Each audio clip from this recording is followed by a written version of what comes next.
here are the 6 principles that will keep New Jersey on the road back, using renewed public health to create renewed economic health.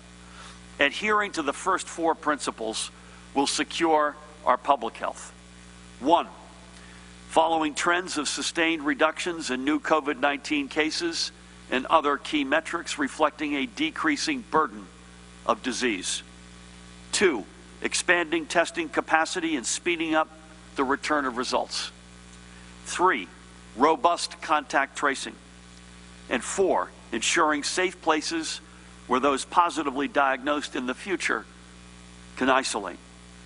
When we have accomplished these 4 steps, we can move to principle number 5, responsibly restarting our economy to restore our economic health. And finally, to secure our future, we move to principle number 6, ensuring our resiliency. If we follow this road, we give ourselves the best possible chance to succeed in the months ahead. Our first order of business is to secure the public's health. And as I noted, this will require us to meet our first 4 principles. The stay-at-home order, which has been in effect since March 21st, will remain in effect in its entirety until further notice. For us to move out from underneath this order, we need to see at the least a sustained reduction in the number of new positive COVID-19 test results, new COVID-19 related hospitalizations, and other metrics. And we will also need to see our hospitals step down from functioning under a crisis standard of care. We will be looking for trend lines that show 14-day decreases. We cannot look at just one day or one snapshot in time and say we've succeeded or failed. We will need to look across the length of time and to not be distracted by any statistical noise. We need to ensure that we have a robust and fully functioning healthcare system ready to meet the challenges ahead. And it's not just our hospitals, but also ambulatory facilities, long-term care facilities, provider practices, everywhere healthcare is delivered. And when we see fewer cases and fewer hospitalizations, we know our system will be prepared for these challenges. Second, we must have a significantly ramped up diagnostic testing plan in place. We need to, at the least, double our current testing capacity. I'm proud to announce that we are actively working toward doubling our diagnostic testing capacity by the end of May, and having everything in place from the kits themselves to the lab capacity necessary to ensure quick turnaround of results. As we've said many times, it isn't just the number of tests, it's how fast you get them back. We will have a flexible testing plan that is accessible to all residents who need it, whether it be through walk-up and drive-through sites, tests at local pharmacies, or even at-home testing capabilities. We will prioritize testing for healthcare workers, other essential workers, and vulnerable populations. And we will ensure those who test positive will be linked to a healthcare provider.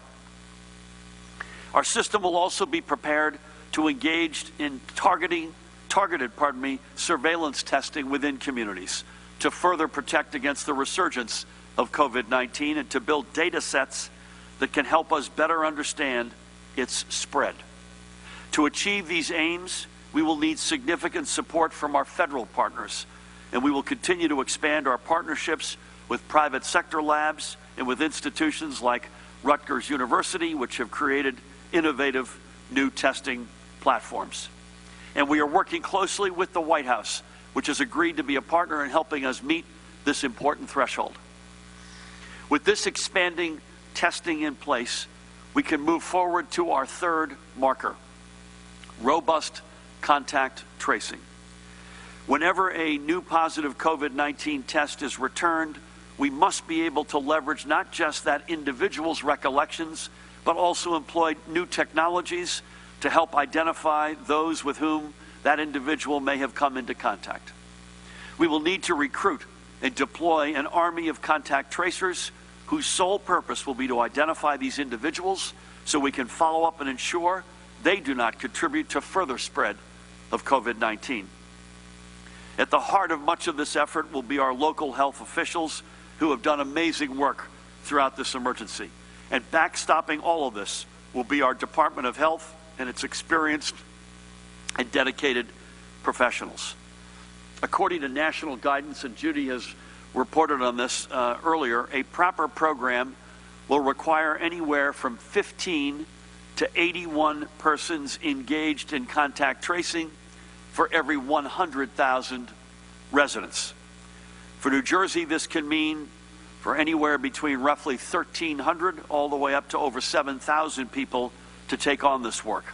But, and here's a big but, we are also actively engaging a number of technology companies in a search for innovative solutions that can assist in this massive undertaking and not only make the work of human contact tracers more efficient, but perhaps mean that we need fewer of them.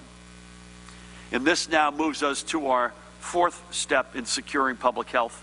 To the greatest extent possible, we will need to provide those who do test positive in the future with a safe and free place to isolate themselves and protect others from COVID-19.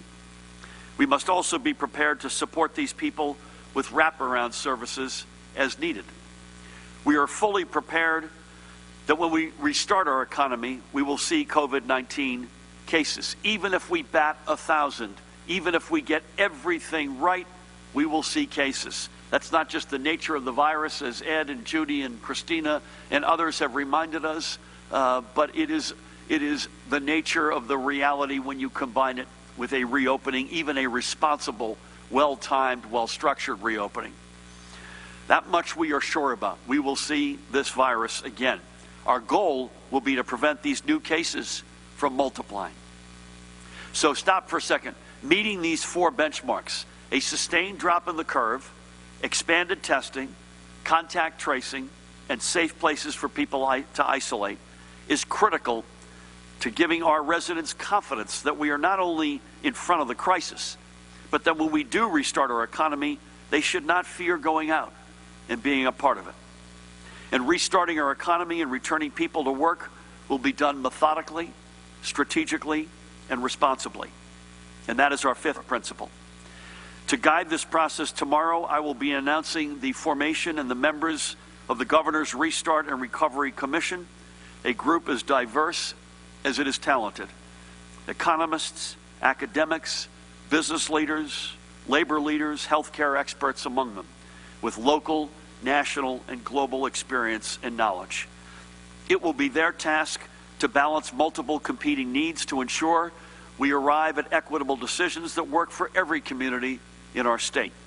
And I will ask them to help us and our businesses leverage any and all available federal funds and programs to support our recovery. I will give Tom Malinowski a well-deserved and robust introduction, but I don't know where we'd be without our federal partners down there fighting for us every day.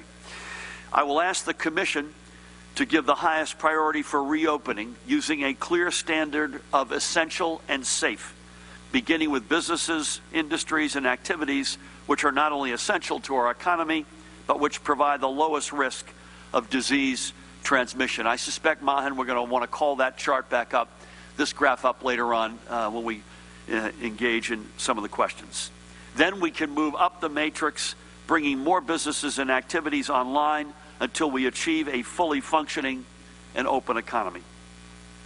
As we begin this restart, however, again, expect to see the continuation of social distancing measures, including potentially requirements for face coverings in certain locations. I, by the way, have become a disciple of face coverings, period.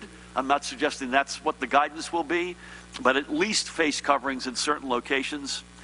And for work from home directives for employees who do not need to report to a physical location, to pick two examples of what I think we will be living with for the foreseeable future.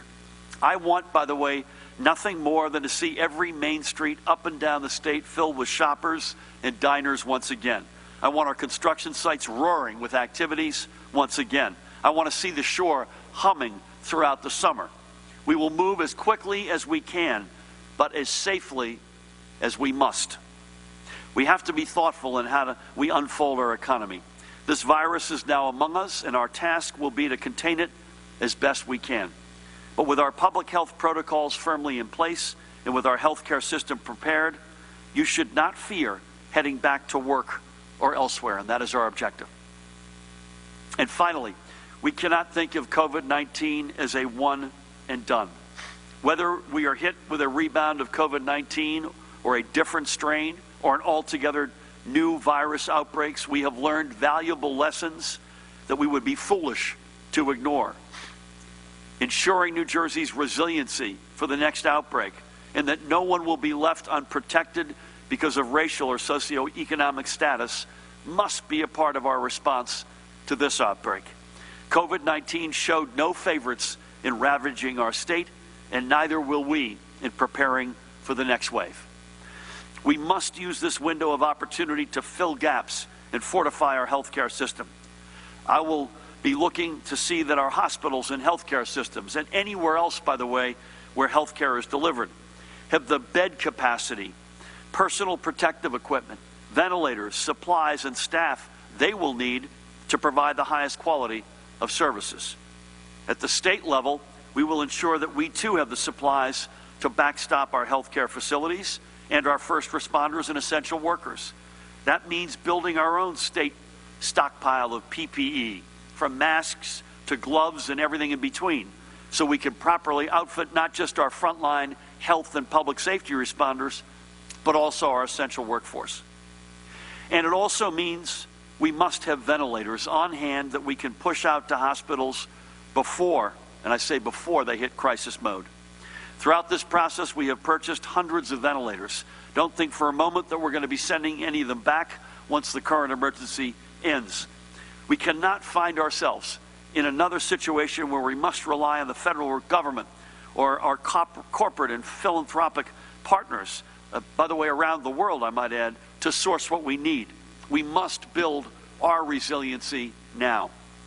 And governmentally, we now have a playbook that we have put together and can refer to or hand off, by the way, to future administrations, complete with the framework for the dozens of executive orders and other processes necessary for facing a global pandemic head-on and emerging stronger from it.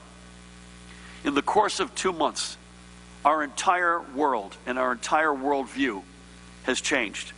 Pandemics aren't something in a far-off place that we just read about in the news anymore. We are living it right here in one of the most advanced states, in the most advanced nation in the world.